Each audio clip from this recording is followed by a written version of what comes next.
My name's Polly Barton, and I'm going to be reading from Aoko Matsuda's Where the Wild Ladies Are.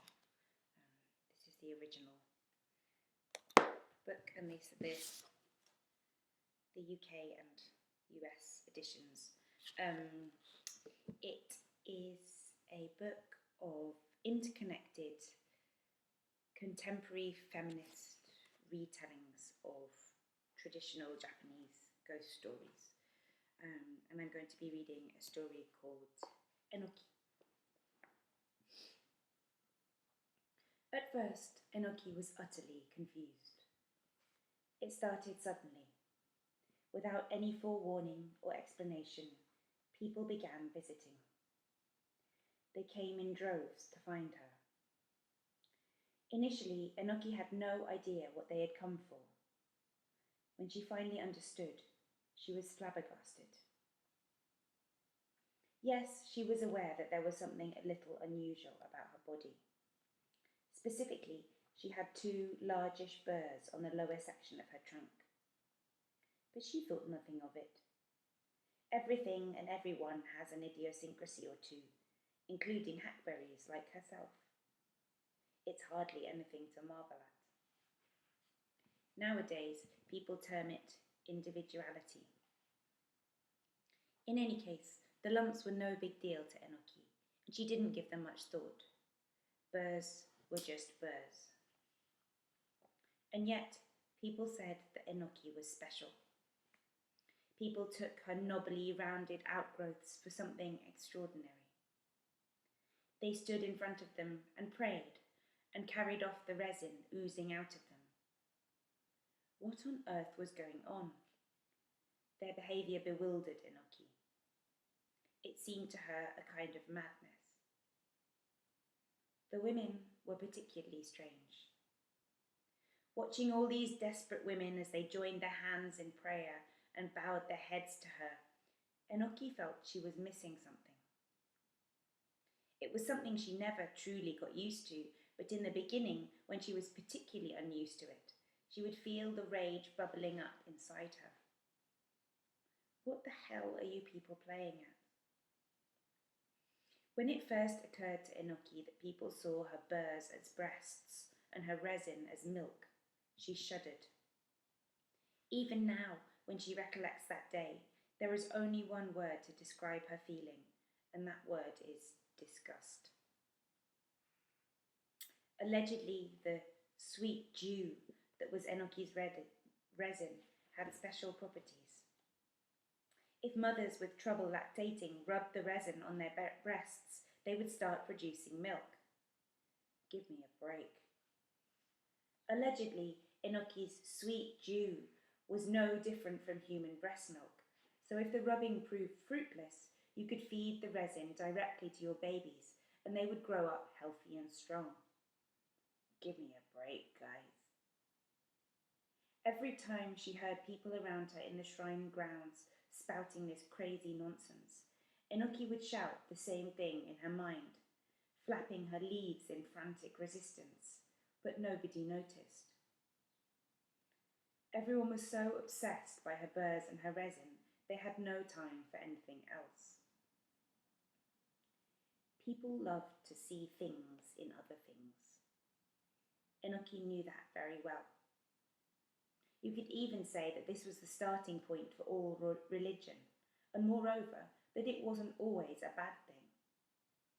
But when people saw the burrs on her body as human breasts, Enoki felt a strong discomfort. Her burrs were just plain old burrs, and her resin definitely wasn't sweet dew. In fact, she sometimes found herself worrying about the adverse effect it might have on the human body if ingested. Surely you really shouldn't be feeding young human bodies that stuff. But the humans were just that eager to depend upon Enoki's special powers.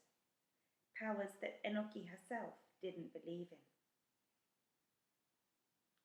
After years mulling over her inexplicable disgust, Enoki concluded that what she truly objected to was the way in which humans used their own yardsticks to affix meanings onto things that had nothing to do with them.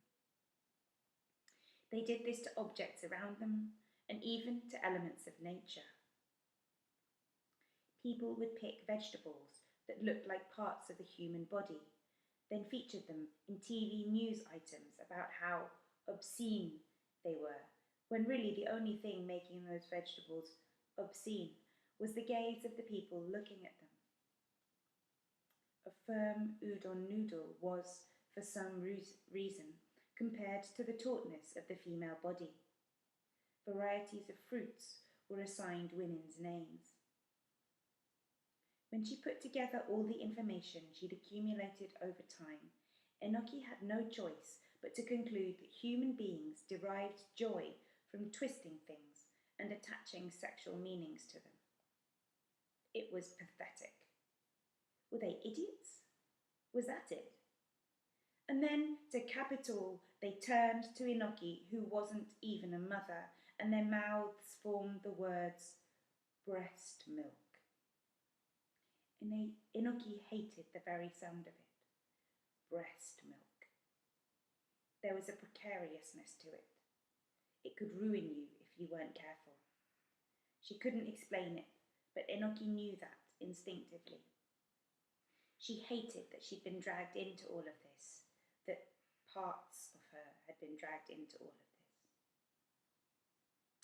And yet, the sadness those women felt, that was different. That was real.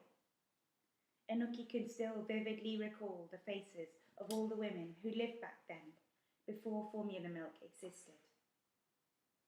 Of course, nowadays, with the humans' deep-rooted devotion to the religion of breastfeeding, women still suffer a lot, but the invention of formula must have improved things.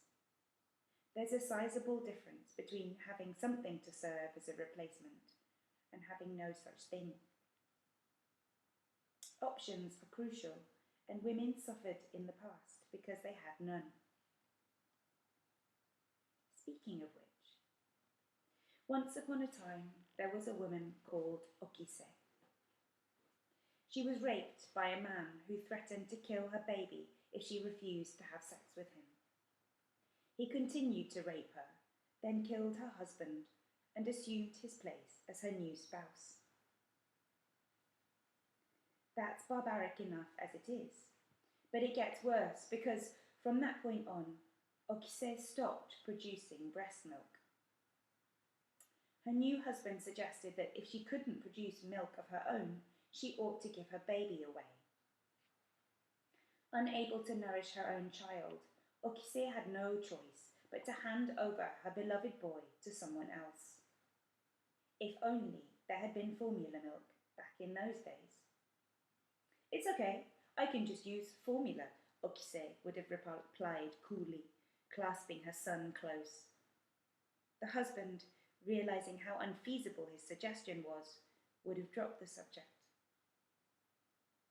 Anyway, it turned out that the old man to whom the baby was entrusted had been instructed by the husband to kill it. Fortunately, though, he was won over by the adorable baby and decided to raise the child in secret.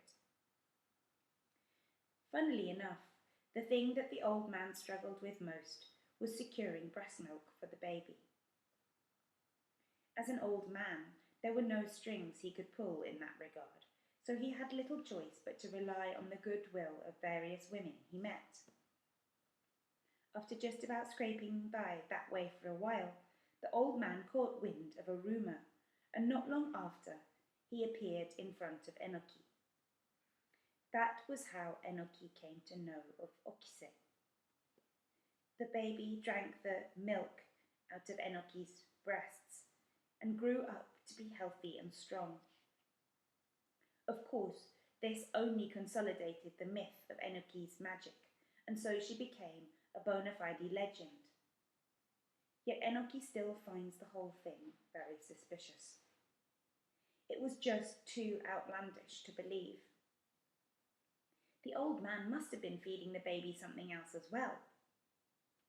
In any case, Enoki wants to believe that he was, because she definitely doesn't have such powers. Okise, on the other hand, subsequently gave birth to the child of her new husband, but because she couldn't produce milk, the baby died. Not long after, a mysterious growth appeared on Okise's breasts, and she went crazy and died too. Why is it that a woman who was repeatedly raped, then had her child stolen away from her, had to meet with such a cruel fate? Why did a series of such awful things have to befall her breasts? Well, gods, don't you think that's just overkill? And the Tale of Okise was just one example. The pain and the sadness that women felt when it came to breast milk reached depths Enoki could not fathom.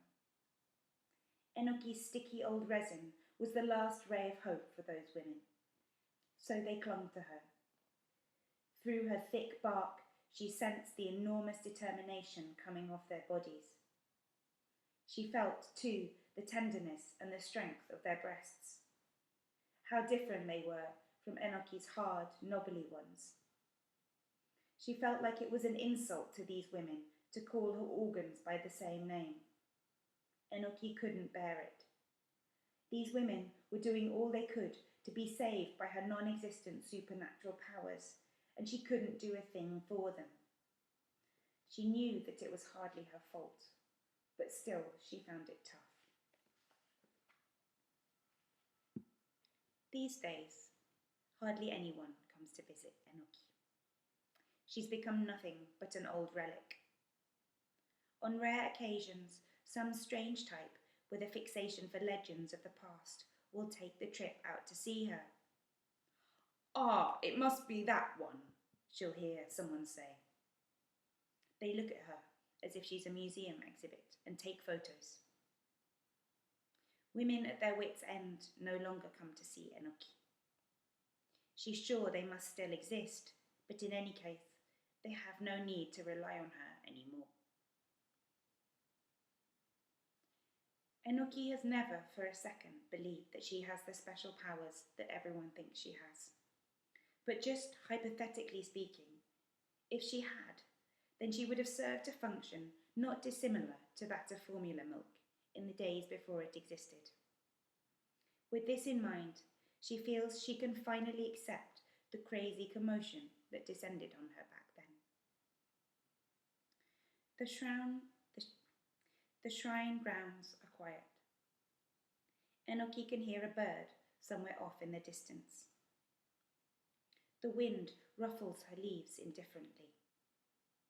Now nothing, nobody, pays Enoki any attention. The days pass. The seasons change. Enoki isn't lonely. If anything, she is relieved. The pressure on her has finally lifted. As it has always been, really, her resin is now just resin, and her burrs are just burrs. At last, Enoki can just be a tree. Thanks very much.